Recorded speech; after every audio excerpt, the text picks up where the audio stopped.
Nous étions devant Big Brother, un caillou avec un phare dessus, perdu au milieu de la mer Rouge. Notre guide venait de nous donner les paramètres de la plongée. Durée 50 minutes et profondeur comprise entre 10 et 15 mètres. On restera bien groupé et un Zodiac équipé d'une radio suivra à 50 mètres pour assurer notre sécurité. Cela ressemblait plus aux consignes d'une plongée commando qu'à de la plongée loisir. Bon, il est vrai que cette plongée s'annonçait comme un peu spéciale. Nous allions nous laisser dériver au large des Brothers à la tombée du jour pour essayer d'observer des requins longimanus. Et vu le courant qu'il y avait, il fallait pas que le Zodiac tombe en panne et nous perde de vue, car en 50 minutes de dérive, nous allions faire un bon bout de chemin. Cela faisait maintenant 4 jours que nous étions en mer dans l'espoir de voir des longimanus. Et aucun aileron n'avait été aperçu. Mais heureusement, toute la faune traditionnelle et endémique de la mer Rouge était bien présente, ainsi que les épaves mythiques et les gorgones géantes des Brothers.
Nous avions toutefois eu la chance de rencontrer des requins-renards, sur Dédalus, sur une station de nettoyage.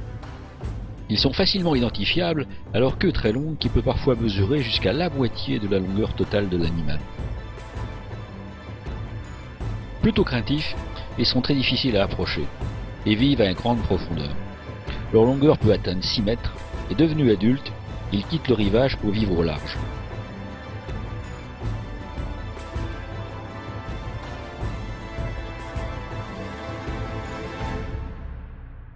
Depuis l'interdiction par les autorités égyptiennes aux marins de jeter de la nourriture par-dessus bord et aux dive masters d'emmener des appâts sous l'eau, les chances de rencontrer ces prédateurs étaient devenues très faibles.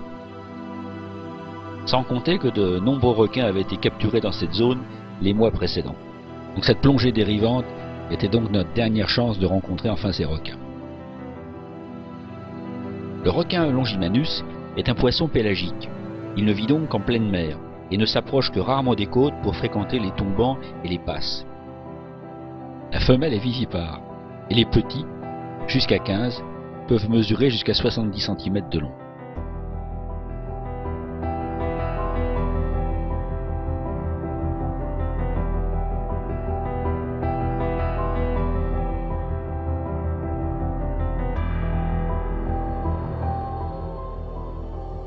Cela fait maintenant 25 minutes que nous dérivons et que notre guide tape avec sa bouteille en plastique pour faire du bruit. Quand enfin, il arrive.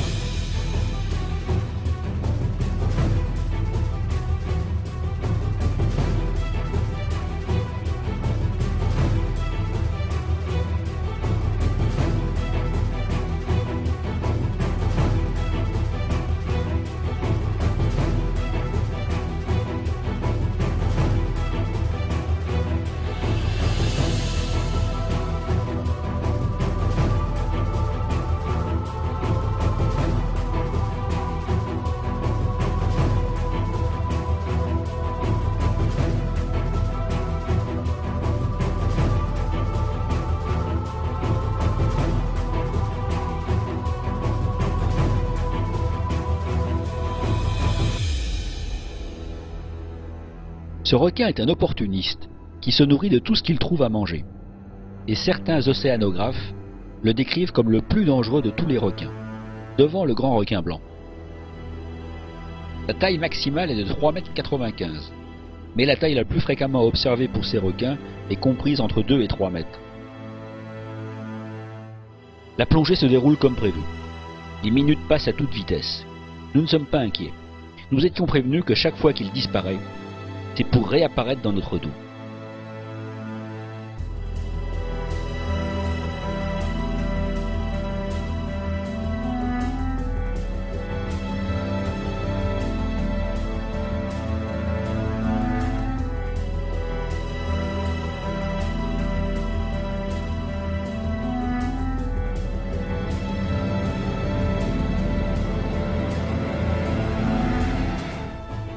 La plongée touche à sa fin, les 50 minutes sont écoulées, et il est toujours là. Je n'ai jamais vu un requin aussi collant que celui-là. Nous commençons notre remontée, tous bien groupés. Le Zodiac est là, qui tourne autour des bulles. Et c'est bien rassurant, car il est certain que si nous avions dû passer la nuit dans l'eau, cela se serait sûrement mal terminé.